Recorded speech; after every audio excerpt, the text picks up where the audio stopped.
You've heard the saying, failing to plan is planning to fail. That makes sense, right? Well, at first glance, it seems like James doesn't agree. James says that planning can be arrogant. What's he mean by that?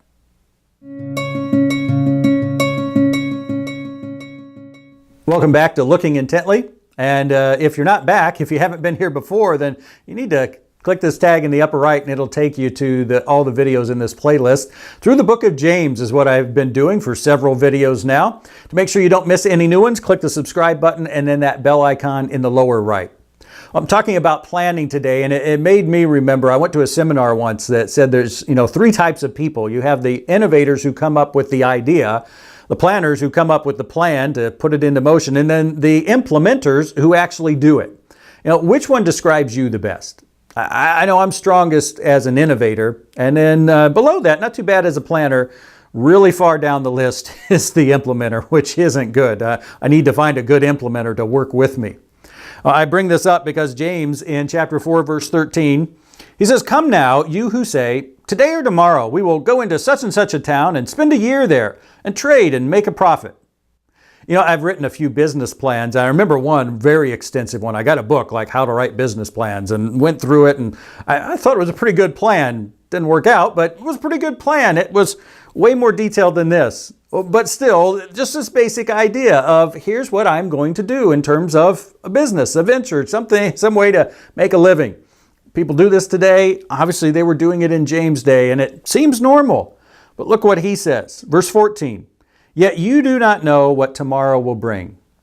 Is there anything more obvious than that? I don't know what tomorrow will bring. Think of all the tomorrows you didn't see coming. Hopefully some of them were good. You know what? I didn't see the day before that I was going to be introduced to my wife, or that things were going to be arranged for our daughters. They're both adopted, and those stories are just amazing, providential stories of God. No clue the day before. That tomorrow I didn't see coming. And there's been some negative ones too, some sad tomorrows I didn't see coming. And sometimes that's what makes an event, more impactful, is it comes right out of the blue. That's totally true. Well, James says, he emphasizes it more. He says, "What is your life? For you are a mist that appears for a little time and then vanishes." So it's talking about the temporary nature of our life, but also as part of that, in this context, it's talking, as part of, we don't have control. To say I'm going to do something, no, you don't know what tomorrow is going to bring, and you don't have the ability to keep what tomorrow brings from happening. If it's going to interfere with your plan, you can't stop it. He gives his, instead of here, he says, as verse 15, instead, you ought to say, if the Lord wills, we will live and do this or that.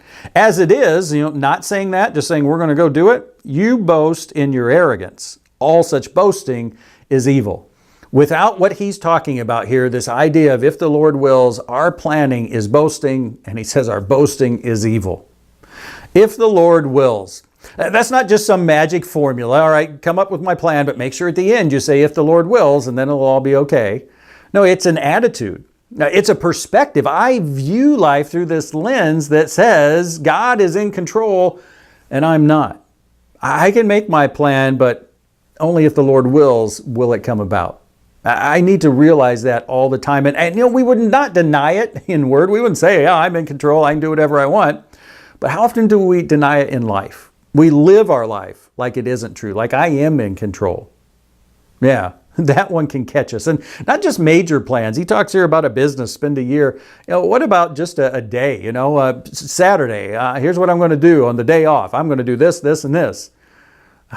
That even can be part of this. It's just a bad idea. And why? Why is this so important? A couple reasons. First of all, because this sets up expectations. And when expectations aren't met, it can lead to anger. This has been probably my biggest struggle my entire life. I am a good planner. I expect things then to go a certain way, and I don't always know what tomorrow, or for that matter, the next hour will bring. They don't go that way, and I get upset. I need to make sure I have that in mind all the time. Here's what I'd like to get done. Here's what I'd like to happen. Lord, if you will, because otherwise I am prone to get upset. Also, if I don't keep that attitude in mind all the time, God is God and I'm not, well, then that undermines the humility that is foundational and essential in my relationship with God. And we're going to talk about this more later. We look back on some of these passages here. So apply this idea, if the Lord wills. How much is that thought part of my perspective? You know, as I think about things at work, as I plan out my day with my family, with, a task list, a day off, whatever it is, how much do I view it through that lens? Here's what I would like to do if the Lord wills. And then what do I need to ingrain that humble perspective even more? What do I need to do to help live that out more? And one key is always going to be look for it as you read the good book like a good book.